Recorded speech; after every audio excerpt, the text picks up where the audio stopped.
share. He was really good today. They were really good. They get worse. Do you know what? Let's get rid of these and get straight to Maurizio Sarri. He's with a translator. He's also with Des. Here are his thoughts on today's game. Maurizio, you brought a translator with you because you want to be clear with your message here. So, were you disappointed with that? Angry even tonight? Sono arrabbiato per l'approccio che la squadra ha avuto alla partita. È chiaro che contro squadre così forti puoi anche andare in difficoltà, ma le difficoltà si deve reagire in maniera molto più vigorosa. I'm really angry about the approach that we adopted today. I understand that when we play strong teams, then you can find yourself in difficulty from time to time, but you need to react to those difficulties a lot better than we did today. Is that why we've waited for you for quite a while? Is because you've been talking to your players in the dressing room, making it clear to them? Yes, of course, but I think penso che faccia parte del mio lavoro. Un tipo di approccio così l'abbiamo avuto a Tottenham. L'abbiamo discusso molto, pensavamo di poter risolvere. Siamo sicuramente una squadra con grandissime difficoltà a trovare grandi motivazioni e quindi stiamo cercando di lavorare su questo. Non è semplice sicuramente, però io voglio perdere con altro piglio, in un'altra maniera. Yeah, I mean, obviously it's part of my job to talk to the team. It's a kind of approach which I don't think we can really accept. It's something that happened very much the same against Tottenham. We thought that we'd overcome that problem, and yet it seems to me that we find it very difficult to get up for the game, to be truly motivated for these games sometimes. You know, losing is one thing, but I certainly don't want to lose in that manner. Grazie. Ciao. Struggling to get up for the game. A game where it could have been 9 or 3 points against a fellow London rival at the Emirates. What? He looks depressed, and I think he's got every right to be. That's a huge cause for concern. To say that your team are lacking motivation, especially in these big games. These games you should wake up, bounce out of bed and fly onto that pitch raring to go. You don't need a team talk after time. You've done your work during the week. But this team, as soon as they came out, JJ said, they don't look like they're up for it. They look lethargic. Yeah. And that rang true from word go today. Well, that's what I was going to say. You bounce out of bed and you're excited about a game of football when you're enjoying football and when you're enjoying your role within a football team. And I don't know if those players truly kind of believe exactly what what he's bringing to the table right now. I think I do believe we'll get to see the best of Sarri at some point. But right now, I think he's struggling to convince not only the fans, but I think there's a few players on that pitch that think it can be done in a better way. And that's why you get one or two maybe that kind of go, well, what's the point? Well, what's the point of making that run if it's not going to come? What's the point of why isn't he playing there? That's all it takes. And in a split second, you're too late and it gets a bit sloppy and you're not that sharp when you go onto the pitch. And that's just what it looked like to me. He's a worried man, isn't he? And he's taken a long time to come out of that dressing room. He's gone out of the way to bring an interpreter in because he fully wants to explain himself because he's embarrassed by the performance. And he could see it coming. He couldn't get a reaction from the group. He's been talking about them being complacent in games and managing games but not killing teams off, that killer instinct. And that comes from the manager, from motivation. We know it's a difficult group to point the finger at these players. It's been a group of players that have been with a succession of different managers. And essentially, we talked before the game about it's the same group, except for Costa's no longer a part of the team. So what's the difference?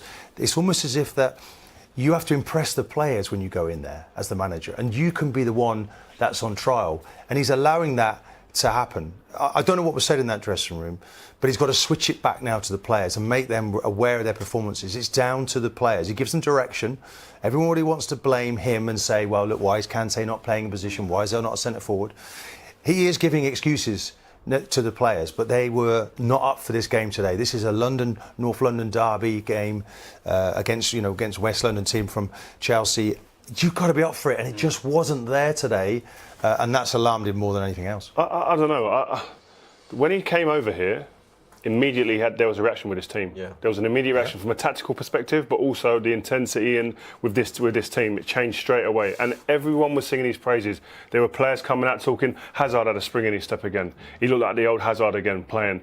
He had. I've spoke to David Luiz only this week, talking about the way he plays is brilliant. The way he trains us is to possession-based football. So you've got no indication from your time with David No. this week that like, he was like, on the quiet after the interview. He goes to your man. It's a nightmare. at No, training, normally when you working see a couple too of hard. players, normally you see a few players that after the cameras go off, there's a little conversation that happens. Actually, you know what? It's a bit difficult in there at the moment, but we're going to get through it. There wasn't any of that with David Luiz. He looked content. He looked happy with the way that the I things can were imagine going. his training's amazing. Yeah. I mean, everybody loves a little possession-based game in training when it's sharp and, you know, everybody's keeping the ball and then you're at it. But that is not transforming into goals or chances or, you know... So is it... But it goes back to the point of a Jake, number 9. I think not any player on that team looked confident in passing the ball forward They didn't into do the it, did they? centre forward area. Until Giroud come on, they didn't really play the ball into the forward area. So you're taking an important, effective pass out of your team from word go But is that without not a having worry? someone up His front. lack of flexibility. Yeah, well, Giroud's on the bench. He should be, I think But you not should just even- play him. Not that, well, that's just like for like.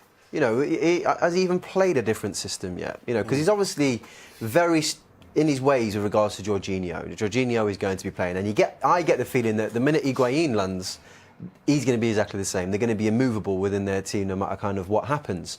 So, you know, will it still be the 4-3-3 all the time? When his team is struggling, I think, what else have you got up your sleeve to help your team out? he hasn't, And I've not seen anything yet. There hasn't been a plan B. When you look at all these new managers goes into place, and what sort of manager is he? And he seems to me one of these command managers. So when they set out to play, it seemed to me that when they went forward, it was one fullback that went forward and one sat. It seemed to me that Kante, although coming all the way back, would fly forward to try to create an extra player.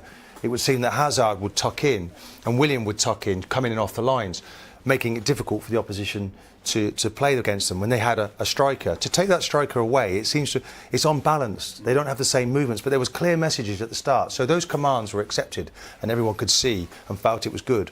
But now when he needs a little change, it seemed to be a long time before Giroud was coming off it wasn't until the 70th minute. Yeah. These things have got to happen quicker. But I think these changes and flexibility within this team have been waiting to happen from the week that, I forget the exact game, when teams worked out Jorginho, because he was the conductor, everything was going through him. Once he was shut down, it was a Spurs game, wasn't it? Once he was shut down and everyone thought, I've got your number now, what are you going to do now? That's the question you get asked. Great managers have flexibility within their tactics. And at the moment, I don't see that in Sarri at the moment. Being in that midfield area as well. You know, I've played in a 3 when I was at Spurs. We had Michael Carrick as the deeper line one. I played where Kante plays, and we had Edgar Davids on the left-hand side.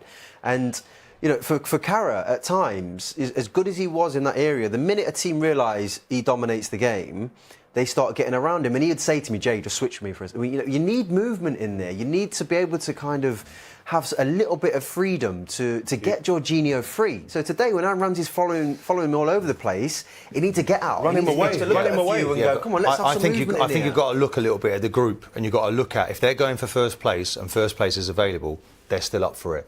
When first place isn't available, they start to fall through the table. You know, if you look at what they've done in recent times, they've had some. They went to 10th. It's an attitude They went to 10th at one point. They went to 6th from being champions, and you can lose this group very quickly. He's worried about that, and he has to stop the slide because they're in the top 4. And there's Manchester United now, you know, sleeping giant for a little while, but they're coming good again. Arsenal. You winding me up? They were. What have they won? They haven't won a Premier League for 5 years. Well, so mate. suddenly, How many was the last time Arsenal won one?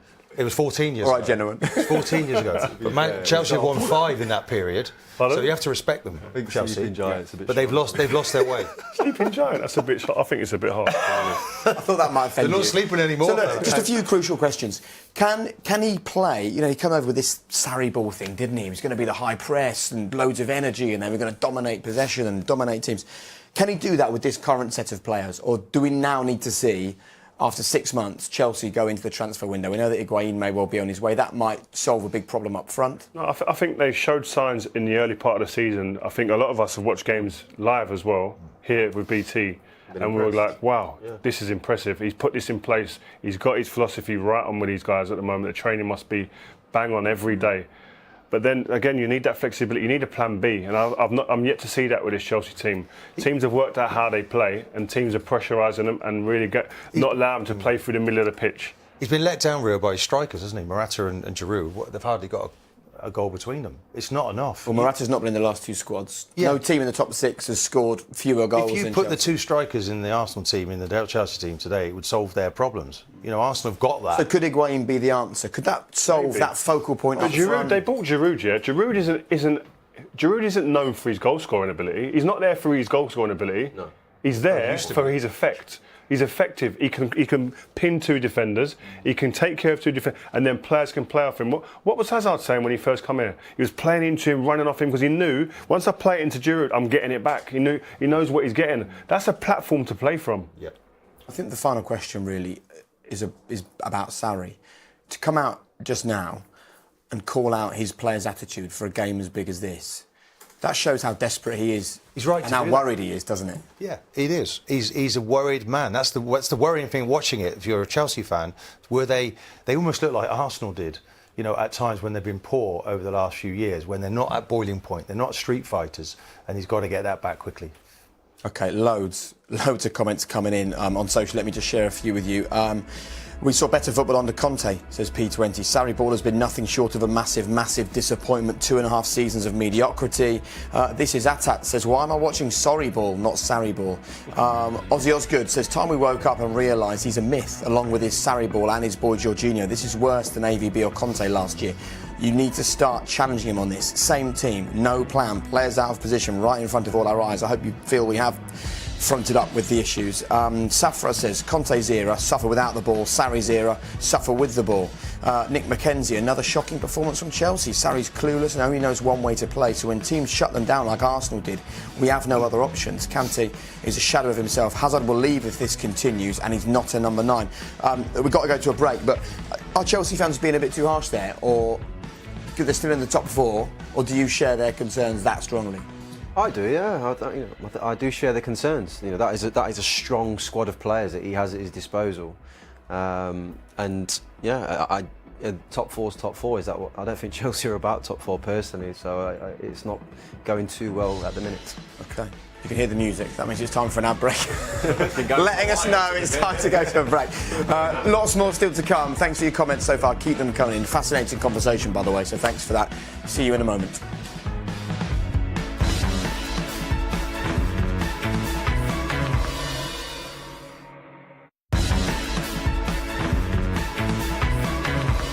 Maradona, it was the craziest thing you saw him do. Maradona was represented to the team, to the whole city, something special. Who is the greatest Chelsea player? You, this guy, or this guy? Just me and Torre on the floor. They play the all years. And if we had also Gigi in there, we would have won the league. I take this. I take all of them. You can see what I wore on YouTube. It drops next Friday. Really interesting. You did one, didn't you? Yeah, I was the first one to do it. Have you done? have you done what I wore? I haven't, but mine would be, probably a younger version of what Rio did. Brilliant. No sponsors on Rio's kits and all that. It's a really good little show, so check it out on YouTube. Right, let's move on then. Yeah, actually, it was interesting when the teams came out today. There was a huge banner in the Chelsea end saying Petr Cech, Premier League legend. He will sort of start his farewell tour to the Premier League between now and the summer, having announced that he's going to retire. And Rachel sent us his love letter to Petr Cech. Have a look. There's only one way to describe Big Pete, and that is a Chelsea legend. Obviously he's won all the domestic trophies and holds all the clean sheet records, but we will never forget him for that one night in Munich. Saved 3 penalties, pulled off many world-class saves, and ultimately was the main man responsible for making us win the Champions League. What an absolute hero, and it would be great to see him back at the club at some role in the future. You wanted him at your club, didn't you? Yeah, around 2004 he signed for Chelsea, and it was mooted that United might be interested in him because we was having a bit of a transition of goalkeepers at the moment at that time. And he signed for Chelsea, and in the years after I was thinking, wow, we missed out because he was formidable. His size, he's intimidating, he had a great presence about him, cool, calm, and made big saves at big moments. And he was when you spoke to any of the lads at England, like Frank and that, about how good is he? Listen, he's brilliant. You look behind you and you're pleased when you look back and see him. So he was a great. Let's not forget he came back from a really bad injury. He fractured his skull, and he had to wear that cap really for most of his career. Outstanding. He's on that list of perhaps the top 5 goalkeepers that we've ever seen in the Premier League. Where he is on that list is debatable. But where do you think he is on that list? I think he's probably in the top 3 or 4 in the list. With? Well, I think it's Michael, Seaman, the likes of De Gea. I think now is taking things to another level with his saves with his feet. Van der Sar as well was very underrated. Came to Manchester United quite late in the day from Fulham, and you could hardly beat him. The way that wingspan he seemed to have. There's been a lot of good goalkeepers over the years, and Petr Cech. Seaman's up there. I mean, I think it was inspiring for us whenever we asked him to make a save. Invariably, he made it. And when you see a goalkeeper pick one out of the top corner on its way into the back of the net, you feel almost invincible. And Dave certainly had that about him. So yeah, he's up there. But he's also actually, if you meet him, Petr Cech, there's an intelligence about him. I think he should be staying in the game as a coach. And this is where it's like at Arsenal, I'd like us to fight for what I've considered to be the right sort of people. You know, he might be taken back to Chelsea to be a coach, but if I was around the club, I'd be saying, he's not going there, he's going to work for us.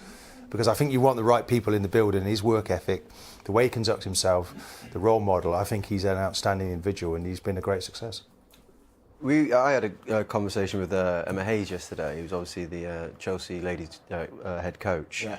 And she was giving me a little bit of insight into Petr Cech and how much more of a leader he is than people think, because he's not screaming and shouting. He's more maybe he's got that quieter voice, but people listen when he talks. But also he he goes out of his way to do things. When they had their big FA Cup finals or big games throughout the season, he would go in and do a whole kind of like presentation on how to prepare their minds and how important these special moments are in their career. Team. Correct, yeah. Team Correct, yeah. Now Martin talks about the man.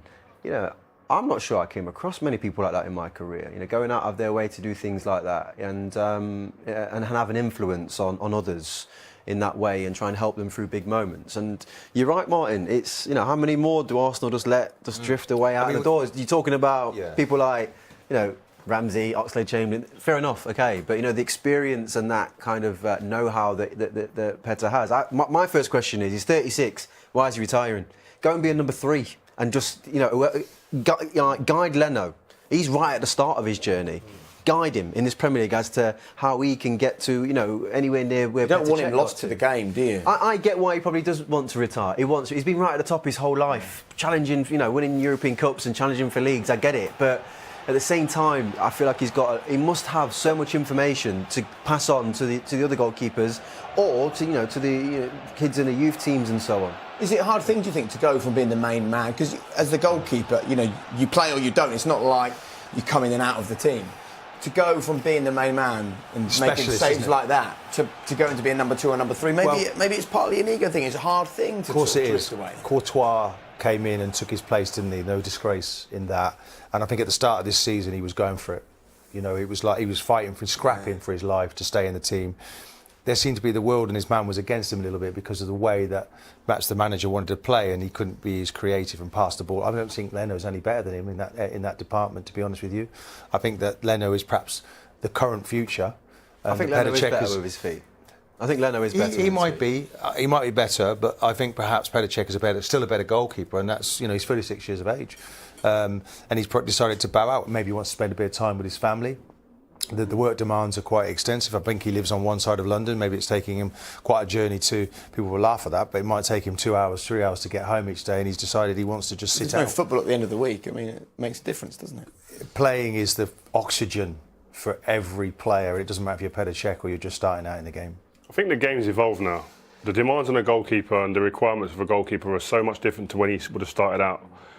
When you talk about a goalkeeper nowadays, they ask you, one of the first 1 or 2 questions is, can he play?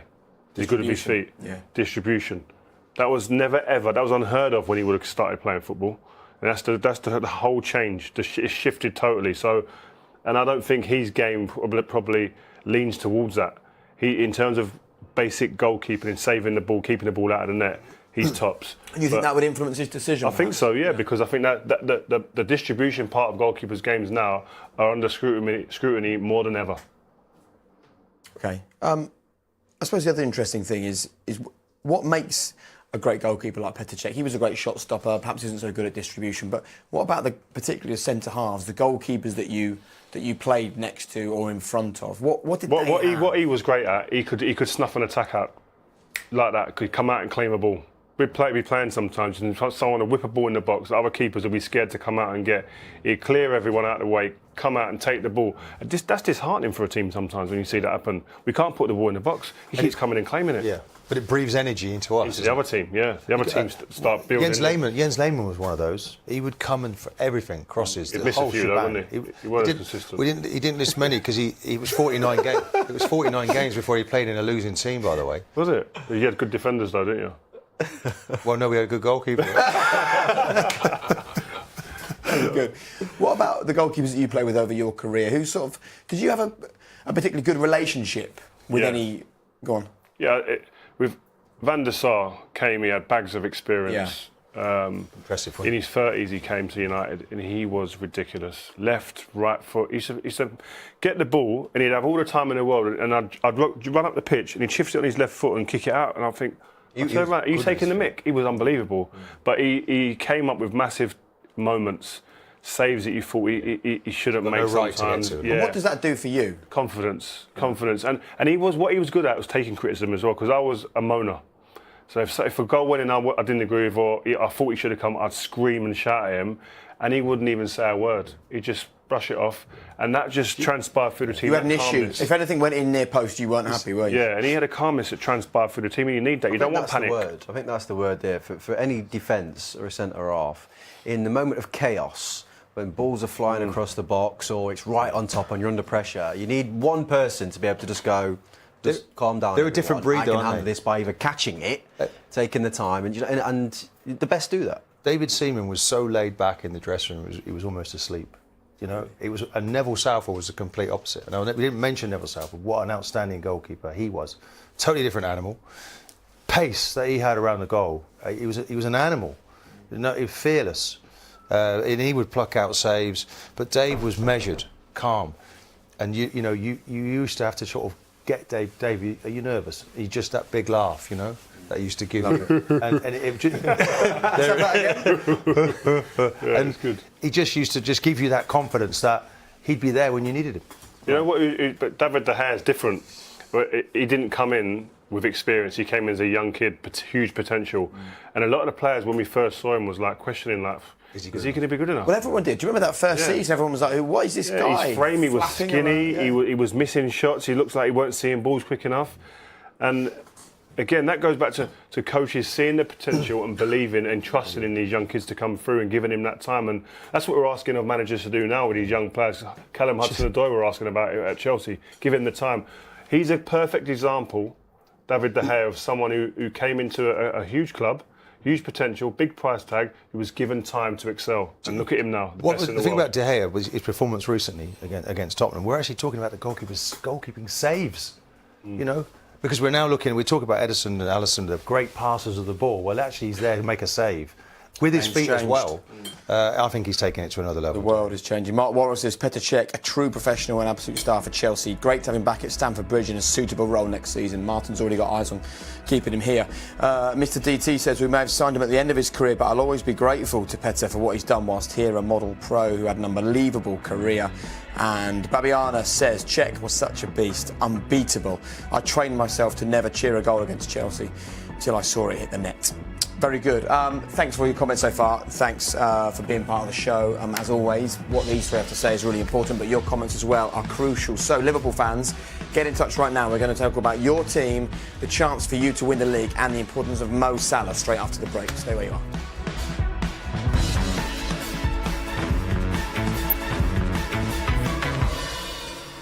Welcome back. You're watching Premier League Tonight. Right, we are going to talk about Liverpool in just a moment. Loads and loads of comments coming in from Liverpool fans and their thoughts on Mo Salah. Keep them coming. But we're just going to do something else first. We've already spoken in detail about Maurizio Sarri and his comments after the game.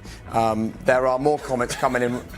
Mate. Morecambe Clearing the White rubbish. We're trying to do serious television about Chelsea's future here. Morecambe White show, isn't it? Well, they've got to get the rubbish cleared up. Fair play to them. He has come out in the press conference. The first thing he said, you'll see it now, is I'm going to speak English. And then he left it to his translator to just deliver what he thinks of his players after today's performance. This is astonishing. Have a listen to this.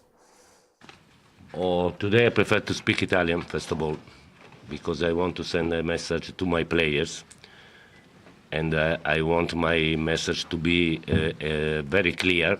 Extremely angry, very angry indeed, because this defeat was due to our mentality more than anything else, our mental approach, because we played against a team which mentally was far more determined than we were. And this is something which I can't accept. It seems to me that as a group of players, they're not particularly aggressive from a mental point of view. They don't have that kind of ferocity in their mentality.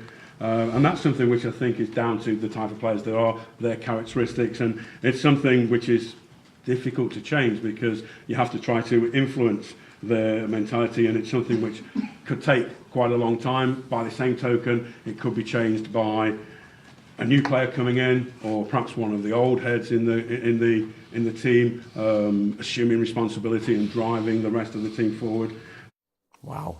I mean, this could be a critical moment in his time in charge of Chelsea, because this is either going to work or it is spectacularly not going to work, because we've seen this before at this very football club numerous times, and the manager never wins these battles at Chelsea. This is a huge gamble from Sarri's point of view. He's looking for a response, and rightly so. Doing it publicly in a presser after a game, it's questionable, because, as you said, these players have been through this with a couple of managers, and the managers get gone.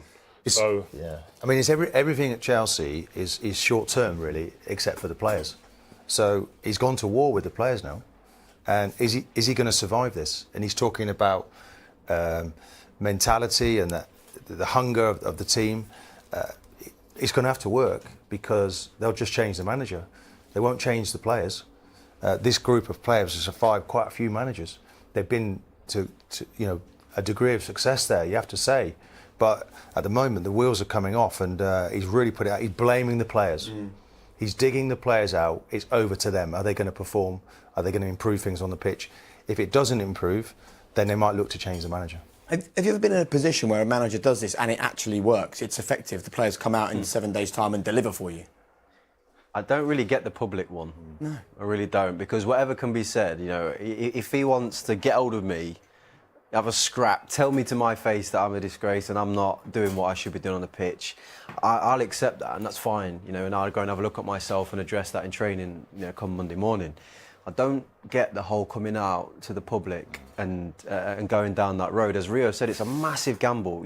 I think he's protecting himself. That's one part of it that I don't like, because you're very much going you.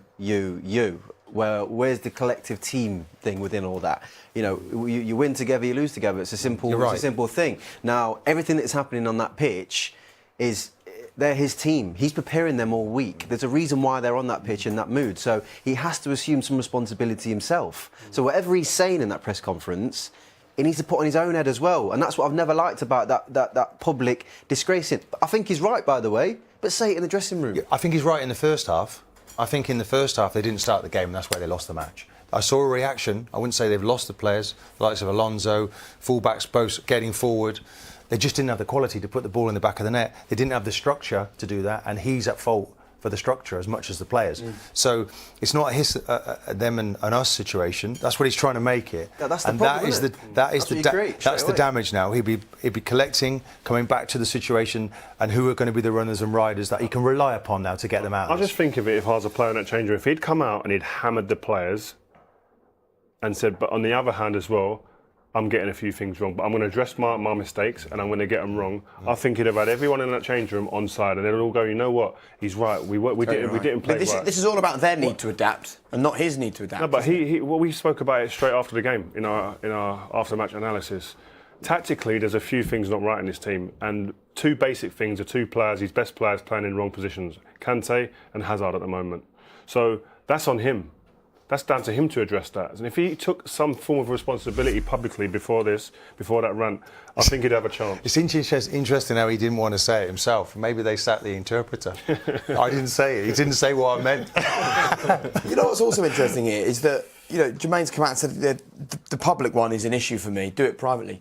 This doesn't seem like the actions of a manager who was totally happy with his Chelsea squad and everything was fine until today, and now he's gone. It's almost like he's had those private conversations, maybe. This has been bubbling under the surface in those recent games where they haven't performed properly, and now finally he snapped and he thought, if I do this privately and you don't react, I'm going to have to do this publicly. It's kind of the act of a desperate manager, isn't it? Yeah, well, he's obviously been pushed into a corner because he's seen this team, they've been struggling to score goals. They've had some inconsistent performances as well in amongst that. And so, yeah, I'm sure behind closed doors, he doesn't look like a shrinking violet. He doesn't look like someone who walk in the change room and wouldn't say a word. He looks like someone who will shout the house down and get in people's faces. So he's at the end of a 7-day period, isn't he? We talked about Emery, and it's almost like, well, let's see who's the best coach then. And where were we before today started? And that body of work, he's done 7 days. They haven't really responded to him. They're not. The messages that they got at the beginning of the season, yes, but they're not really having him. They're not buying into it. He senses it, he smells it, and he's gone for broke, and he's attacked the players. And I think it's a huge gamble. It's a huge.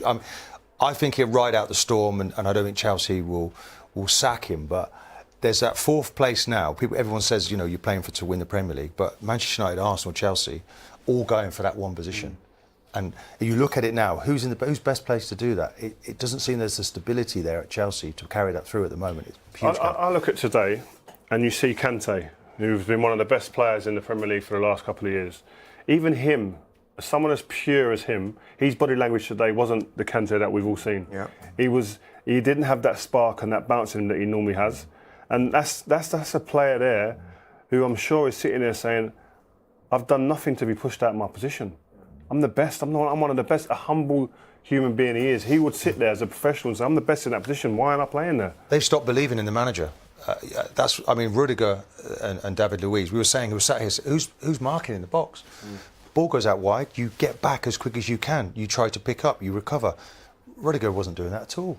It's almost as if people have stopped doing the basics, and that can happen when somebody's so dictatorial on the training pitch that you then don't become the leaders when you go onto the pitch on a match day, because it's down to the players. You develop leaders that take ownership of their own careers. There's no time to lose for a player. Everything as well at the minute. It seems to be just a buy, because in the presser there he's saying, there's only a couple of things that are going to change. I either go and buy a new player or I get an experienced player. Now, you've already complained about your strikers and ran their confidence through the floor, so what are you going to do? Right, you've been given a Higuain, and now you're questioning the mentality of the team, so what are you going to do? What, are you going to go and, I don't know, buy Verratti or buy a commander in there? They're a buying club, though, aren't they? Yes, but at what point do you start coaching your team to have that mentality? This team has won, 2 league titles in, the last 4 years or something? Yeah. The mentality is there. The players have it within them to do it, so that's why I say...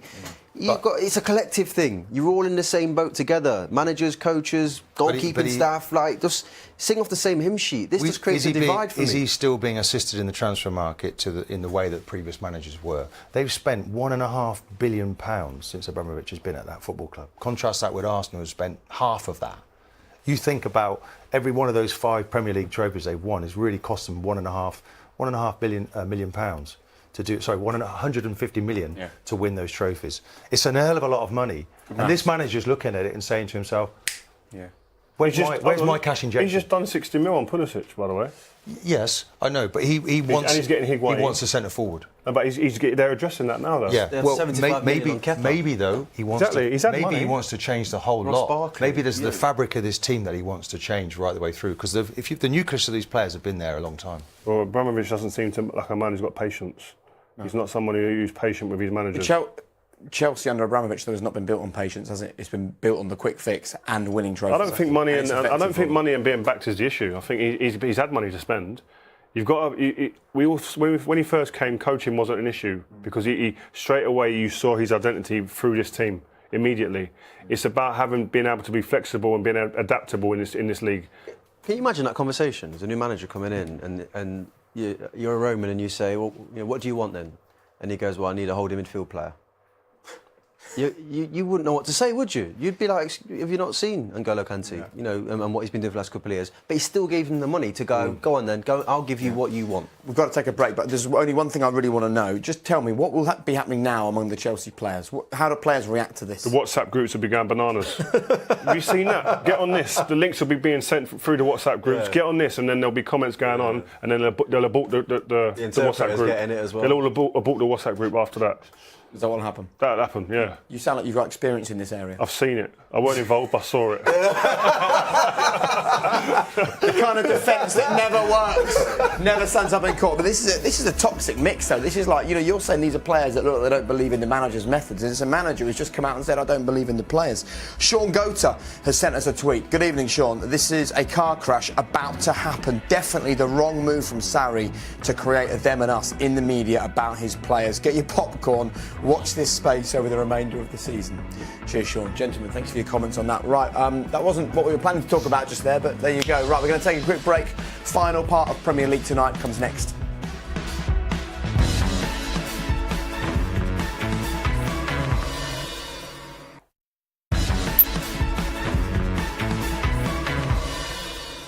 Welcome back to the final part of this evening's Premier League Tonight. If you're just joining us, you've missed out because Maurizio Sarri has gone to war with his players. And I think the general consensus in the studio is bad decision, right? Yeah, Nobody thinks that was a good move. Yeah. That will no doubt unfold and continue in the press over the next few days. But let's turn our attention to a manager who I'm sure is very happy right now. A really good day for Liverpool. They've sort of put a bit of a ghost of the past to bed today. An important victory for them. And here is Jurgen Klopp on Mo Salah. Exceptional achievement from a world-class player. That's how it is. I think he made a few steps in the last couple of months in the right direction, and so it's really it's an outstanding number. I heard the names of the other players who did it a bit quicker. It was Alan Shearer, Ruud van Nistelrooy, and Andy Cole. Yeah. Good strikers as well. So maybe would have scored more and earlier if I wouldn't have played him that often on the right wing. So my fault. Those numbers are ridiculous. Yes. 50 Premier League goals in 72 appearances. Unreal. Oh, absolutely unreal. It is, and that's why obviously he picked up all those accolades last year. I think his form was questioned earlier on in the season. I think rightly so as well. No one was saying he was poor, but he sets his standards so high that even if he drops off it a little bit, as we see with Harry Kane or Eden Hazard, it's noticeable. But wow, what an achievement! He's relentless. What are your thoughts about Liverpool winning the league, Rio? Because I thought you'd like that question. I can tell by your face you like that question. Yeah. But they seem to be picking up results. Like a game like today, a couple of seasons ago, would have been an issue for them. We all know the history with them running for the title and Crystal Palace getting in the way. I think if you're Manchester City, you see a glimmer of hope with a couple of dodgy results, and then they start doing this, where they don't play particularly well at times, but they're getting results. And I feel that's scary for the opposition, with the opposing sides in this league, because when you see a team that can do this, and then they've got the players like Mane, Salah, Firmino up front who can just turn games on a sixpence just like that, it's a frightening prospect really. And listen, they're obviously top of the league by a few points now. I think that they are the team to beat. They've got some fantastic players, and the players that he brought in as well. Fabinho's come in, and I think he's been a fantastic addition. Henderson has been doing well for Liverpool in recent years, but I think he gives you something else even with the ball as well. Very good defender, positionally, can cover the ground, but once he gets on the ball, he can play as well. And I think he's been a revelation since he's come into this team in recent weeks as well. And I think they've got so many strengths in different areas within this team that they can combat, and their flexibility tactically as well. They're the team to beat. I think the team, when you look back at when you've won Premier Leagues, and there are moments when you think, is this going to be ours? And I think sometimes when you've asked to ask questions of yourselves in the game, you've gone behind today, and you start to think, is it really, are we going to let this slip? It's crazy. But you start to live with it, of how to behave, how to scrap, graft, get back in the game, moments of luck. So do you recognise that then, as a team that has what it takes then? I'd rather win like that than win comfortably 4-0. Right. Because I'd go away thinking, how are we going to react if we go a goal behind? That's a real performance and a real win. They've gone through the emotions to get today, Martin, with that team. So this back four has been very settled for all season, which is why I think they've got the best defence in the league. Now, obviously today, no Trent Alexander-Arnold, Milner's at right back. He got sent off today, so what they're going to do there if Trent's not fit, I'm not sure. Matip, obviously because they've lost Gomez and Lovren, and they concede 3 at Anfield for the first time in probably God knows how long in the league anyway. Would that worry him? Even though they've won the game, would there be a little bit going, if this happened away from home, because we haven't got that continuity at the back, is this something I need to think about for our next games away from home? Because they don't concede it. It's been a cornerstone of their success and challenging for the title. I think, it's understanding, isn't it? That back four wouldn't have played together before. It's about relationships and partnerships. It's about pitches. It's going to be ongoing. Yeah, I think Townsend scores a goal today, wasn't it? Andres Townsend scores a goal. Yeah. It was a tap-in from a cross. It wasn't his usual thunderbolt from 50 yards, It's from a corner. And it's a cross that's come in, and it's those relationships, those things can be ironed out on the training pitch. They're playing together a lot. This lot aren't. So it's about coming in and working with a new back four. That's unfortunate. But it's the way that they play attacking-wise and that energy and the way that everyone who left Anfield this evening, energised by the fact that it could be their year. It's over to City again now to see if they can react. I think there's a calmness amongst this squad that stems from the manager with the way that they're playing at the moment. But I don't agree with what you said. Me personally, I'd rather win 4-0, clean teams off the table. Because when you're winning 4-3, 3-2, conceding goals from set pieces and sloppy goals, you then start to think it creeps in that we're going to get caught soon. But they are winning some games. I'm talking about the occasional one. Playing badly and winning. Don't we always talk about that as the sign of a... Playing badly and winning, but not conceding 3 goals is a different story. At home. And at home. That's a different story. If you look at the pattern of what Liverpool have been doing, like this Palace result is a right spike in the chart all of a sudden because they don't concede that many goals at home. They're always so assured and dominate games. Yeah, they might concede 1 here or 1 there, but everyone's like, what? Conceding a goal at Anfield. If that happens away from home, if the next 5 games they concede people 3 behind them, does that happen? Well, if they keep conceding goals in the next 5 home games, of course, you won't be champions. So they know that they can't continue to do that. But I just like the way that they've rode that storm today, dealt with it. Yeah. They fought amongst themselves. It's looking like the wheels are coming off, and they then get the necessary result. I think the great thing about this Liverpool team at the moment is if you look at the players that they've got there, they're all being signed up to long-term deals. There's a consistency just going through this club at the moment. Everyone's getting locked down to long-term contracts. There's no grey areas here. You're either in or you're out. There's no. It's a young group as well. And that's a big difference to the 2 teams you watched here. And it's a young, eager, hungry to learn group. And they've got a manager here who's exciting and who backs these players publicly. It's just the contrast between this club at the moment and the 2 we've just been sitting watching is phenomenal. You talk about the back four being changed. The one player that has to be fit is Van Dijk. If he's injured, then there's a major problem. I think you can deal with it when the rest are injured. Alisson, Van Dijk and Salah, if they go out, there's a problem, I think. You sound hopeful, bro. What's wrong with you? No, listen, if Liverpool win it, they deserve it, man. You have to be like that. As much as I'd prefer other teams to win it. Don't forget City. We're not talking about City here. They're the champions. They were magnificent last year and still magnificent now. Let's just cheer you up a little bit. Manchester United. Yeah, man. Could anyone... we're back now. Could anyone have gone in and have done what Ollie has done? With that squad, with the games. If it was that easy, they'd have been in there already. There's been 3 managers that have gone in since Alex Ferguson retired, all fouled, really. And now Ole Gunnar Solskjaer's coming. And I admitted before, I wasn't totally sold on it when he first got it. It was like, okay, everyone's been talking about maybe Pochettino, etc. Somebody coming in just for a temporary basis. He ain't come in to be temporary. Look, that Tottenham win's brilliant, but Cardiff, Huddersfield, Bournemouth, you can Newcastle, say Brighton. You can say he should have won them games, etc. You think Jose would have won those? Mourinho didn't consistently win them type of games. It doesn't just automatically teams roll over because of the badge on the shirt, because you're meant to beat them. You've got to go and do it. It's not just the results that he's got. It's the manner in which he's done that. He's changed the mentality, the psyche of the players. Pogba, the talisman, was brought in to be that man. It wasn't working out consistently for him, but now he's scoring goals. He said to him, you know what? I want my players to play to their strengths. Pogba, you're not a defensive midfielder. Yeah. I don't want you to be here to defend. Get in the box, affect the ball at the other end. And he's doing that. Rashford now, at number 9. People now on shows are saying Rashford or Kane. That was never the conversation before Ole Gunnar Solskjaer. Do we give him the job now, Solskjaer? How do you take him out? He's made it almost impossible. Are they still looking actively, do you think, for a replacement manager? Or are they starting to think, hold on, maybe we've got the guy? He's still early into it. You're going to have to wait till the end of the season to make that decision. Don't underestimate Mike Phelan as well. They've looked from within, really. haven't they? To go back to the way that they were, the ideals that they have. They've got one of their guys in there, and why would you sack him now? Why would you take him out? It makes me mad when I talk about this like this, because this is what should have been done at the beginning. Keep people in the building that know how it works. Keep people that know the framework, the actual fabric of the club. Keep them in there. Now you've got Mike Phelan, you've got Michael Carrick, all these people in there. We've been on there for 4 hours, and I'm being told I have to wrap you up and get off air. Why are you talking over me? We've run out of time. We've run out of time. There might just about be time for me to speak. Shush. I would love to. I have no time. Look, FA Cup next weekend. Accrington against Derby. We've got 4 games for you. AFC Wimbledon, West Ham, Palace, Tottenham, and then the lowest ranked side left in the Cup against Brentford. Look, I'm sorry. I could sit until 10 o'clock and talk about this. Off you go then. You're plugged in, so you can't. Well, off you go. Exactly.